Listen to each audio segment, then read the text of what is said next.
Sahabat, di video kali ini masih saya mengajarkan Pak Junaidi tentang terapi akupressure di bagian perut. Saya akan coba menjelaskan dan menunjukkan bagian perut itu bagaimana dan cara menemukan titik meredanya. Simak sampai habis, pahami ketika saya menjelaskan, semoga sahabat juga bisa menemukan ilmu, menerima ilmunya dan bisa mengamalkan.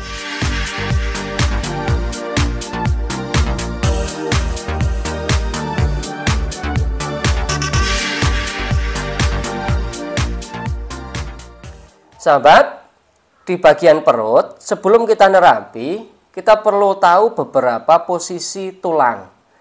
Yang pertama itu adalah tulang rusuk yang terakhir. Sebelum di atasnya tulang rusuk yang melayang di sini. Di bagian tulang rusuk ini biasanya beberapa pasien mengalami kondisi sedikit ke atas. Sebagian pasien ini. Contoh ini Pak Junaidi juga sama, ini sedikit ke atas. Makanya ini saya suruh membandingkan punyanya saya, pada bagian punyanya saya tidak. Nah ini kan lurus, tidak, cenderung ke atas. Beberapa pasien ketika bagian rusuk yang ini, yang paling bawah, di atas tulang rusuk yang melayang, ini menonjol, ini adalah menandakan torak di bagian punggung itu ada yang masuk ke dalam sehingga cenderung lordosis. Pada bagian rusuk yang menonjol seperti ini biasanya perut mengalami beberapa kekakuan. Ada kekakuan di bagian ulu hati, ada di samping, ada juga yang di bawah. Nah, intinya satu, kita nanti urut perut semua harus ke arah tengah. Yang atas kita turun ke bawah, yang bawah kita tarik ke atas, yang samping kita tarik ke tengah. Mungkin ada beberapa pertanyaan, apakah mengurut perut itu tidak bahaya, sedangkan perut itu banyak organ? Oke, saya jelaskan. Di perut ini, khususnya yang tidak ada rusuk, ini adalah organ usus besar. Usus besar itu dari bawah sini, melingkar ke sini. Di bagian tengah-tengah sini, ini adalah usus 12 jari. Di bagian bawah rusuk sini, ini ada organ lambung. Di dalam rusuk yang kanan, ini organ liver. Yang atasnya lagi jantung, ini paru-paru. Sehingga yang kita urut ini adalah sebagian besar adalah bagian organ yang kopong, organ yang tidak padat. Artinya apa? Dia kopong seperti ini, sehingga ketika kita nanti urut, dia akan masuk ke dalam dan bisa pulih. Karena dia seperti pipa. Bukan organ padat yang seperti liver, jantung, dan lain sebagainya. Sehingga ini masih aman. Dan lagi, yang kita pijat itu bukan berdasarkan tekanan kerasnya, tapi kondisinya. Nah, di bagian ini ada beberapa meridian. Makanya perlu kita pijat. Kenapa bagian perut menjadi sangat vital? Karena perut ini termasuk sentral. Ketika semua jalur meridian di perut ini baik, dalam arti posisi baik, semua jalurnya aman, tidak ada masalah, maka seluruh tubuh akan mengalami kondisi yang sehat. Tapi ketika di bagian beberapa jalur meridian di perut ini bermasalah, biasanya orang akan mengalami masalah, termasuk masalah di kepala, pusing, mual, sakit pinggang, bahkan sampai sakit di kaki. Makanya pemahaman untuk menerapi di bagian jalur meridian perut menjadi sangat penting. Oke ya, setelah saya jelaskan kenapa ini masih aman, karena yang kita terapi adalah jalur organ yang kopong ya, seperti pipa, bukan organ padat. Makanya saya juga tekankan untuk paham anatomi organ tubuh manusia. Di mana paru-paru, di mana jantung, liver, lambung. Sehingga apa? Ketika kita menerapi pasien, kita akan meminimalisir kejadian-kejadian atau hal-hal yang tidak diinginkan sekiranya membahayakan. Kemudian, untuk tekanan. Tekanan di bagian perut itu tidaklah seperti kita menekan di otot. Karena ini jalur meridian. Kita gunakan perasaan. Perasaan itu apa? Ya, kita kondisionalkan dengan kondisi pasien. Contoh ini, perut kita cek, kita tekan di beberapa bagian. Contoh ini dari bawah, samping. Ini sedikit keras, ini di meridian kandung empedu. Di bagian yang lain, ini aman, ya kan?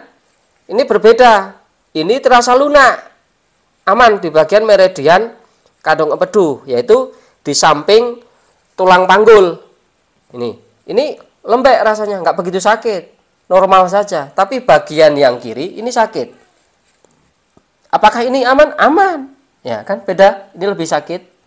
Kemudian sepanjang ini di atas selangkangan, ini di atas tulang. Kita cek apakah bermasalah atau tidak. Ketika beberapa jalur meridian itu bermasalah, baik itu di kandung empedu, di lambung, hati, limpa, ginjal, kita akan menemukan permasalahan kondisi-kondisi mengeras. Dan mohon maaf, saya tidak merekomendasikan untuk membuka baju. Karena apa? Sepanjang kita tahu jalur meridiannya, kemudian tahu arahnya, tanpa buka baju bisa. Sehingga ini untuk menghindari fitnah. Jadi setelah kita cek di bagian bawah, kita cek di bagian samping. Kita tarik ke atas, cek, kita tekan apakah keras atau tidak. Kalau keras, kita tekan kemudian tarik ke atas seperti ini untuk samping. Di bagian yang lain sama. Dan posisi lutut dua-duanya dilipat ya. Sahabat, di bagian ulu hati, di bawah tulang dada, kita gunakan 3 jari seperti ini. Kemudian kita tekan sedikit saja, kemudian kita tarik. Nekannya sedikit, gunakan perasaan, tarik ke bawah. Kalau orang punya asam lambung, punya sakit mah, pada bagian ini akan sakit. Ya, kadang sampai bunyi. Gitu. Nah, di sini untuk bagian jari tengah, ini untuk bagian meridian ren. 2 jari di sampingnya, ini meridian ginjal. Di sampingnya, di bawah ujung rusuk, ini yang mengarah ke samping, di sini, ini meridian lambung. Kita tekan, biasanya orang yang punya mah, punya apa, kita tekan sedikit ke sini, gunakan perasaan, biasanya ada yang mengganjal. Kita tekannya tidak harus kuat, bisa diulang-ulang, nyantai saja, seperti ini. Sama di bagian yang lain, di bawah rusuk, ini meliputi meridian hati, limpa, juga sama. Ketika di bagian organ atau di bagian meridian di tubuh ini yang melewati jalur ini bermasalah, dia akan menandakan rasa keras di bagian perut, baik atas, bawah maupun samping. Ketika posisi perut ini seluruh jalur meridiannya sudah kita anggap normal, biasanya kita cek dengan kita tekan seperti ini akan lunak dan pasien merasa lega. Itu indikasinya. Kemudian selain jalur meridian mulai dari yang saya sebutkan ya, mulai dari ini ren ya, yang di atas tulang kemaluan, kemudian ginjal sampingnya, kemudian limpa, lambung, kandung empedu. Kita ada satu titik di mana kita bisa mengecek kondisi ginjal, yaitu di bawah rusuk yang melayang. Ini di samping. Di sini kita tekan. Kalau di sini keras, biasanya kondisi ginjalnya kurang baik. Biasanya indikasi orang yang kurang suka air putih. Baik kanan kiri sama ya. Kemudian kalau di bagian jalur sini, di atas selangka tulang tulang sini ya, tulang bagian di atas tulang panggul ini sakit, biasanya mengindikasikan pasien yang kurang air putihnya di sini. Sisi lain, beberapa bagian orang yang mengalami gejala hernia, asam lambung, kemudian apapun sakit yang sekitaran perut, ini di bagian tertentu akan lebih keras bila kita banding-bandingkan dengan bagian yang lain. Sisi lain, satu garis yang lurus di jalur meridian lambung, ini jalur pada bagian ini di bawah tulang rusuk ya, ini tulang rusuk yang ke arah samping, kemudian turun sedikit sekitar 1 jari. Ini kalau kita tekan, di beberapa pasien yang mengalami sakit pinggang ini akan sakit. Caranya ambil nafas pasien, buang, begitu buang kita tekan, gunakan perasaan. Ini aman. Kemudian di bagian bawah masih 1 jalur sama. Ketika posisinya terlalu naik, efeknya akan mual. Ketika terlalu turun, efeknya akan sering kencing. Makanya saya sering gunakan 2 tangan, baik atas maupun bawah, untuk mengkondisikan agar semua yang baik atas maupun bawah dalam kondisi sama. Tidak terlalu ke atas, tidak terlalu ke bawah. Ini yang bawah cenderung bagus, yang atas cenderung kurang baik. Terlalu sedikit keras, kita lunakkan. Sehingga kita akan menemukan pada bagian bawah dan atas kondisi sama lunaknya. Ketika semua sama lunaknya, pada bagian perut akan lebih enak. Kemudian ada pertanyaan, kenapa sakit pinggang yang dipijat perut? Ini saya perlu jelaskan. Sebetulnya orang yang mengalami kelelahan, perut ini akan mengalami perubahan bentuk. Kasus terburuk, ketika perutnya terlalu turun, usus besarnya akan sampai robek pada bagian tempatnya sehingga terjadi hernia. Makanya ketika terlalu turun akan menjadi sering kencing. Ketika terlalu naik menjadi asam lambung, sering mual dan mudah kenyang, nafasnya pendek. Ketika terlalu ke samping baik kanan maupun kiri, kecenderungannya perutnya menjadi begah. Ya, seperti kembung dan sebagainya.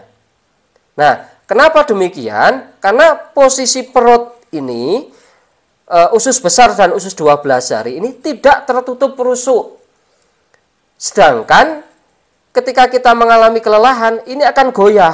Ketika goyah, sedangkan tubuh ini hanya punya satu-satunya tulang di belakang, yaitu lumbar. Makanya efeknya pinggangnya akan sakit ketika lelah atau capek.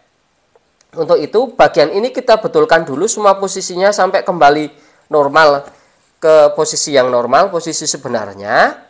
Kemudian baru kita cek di bagian kaki atau di bagian pinggang untuk membetulkan saraf tulang belakangnya. Semoga bermanfaat.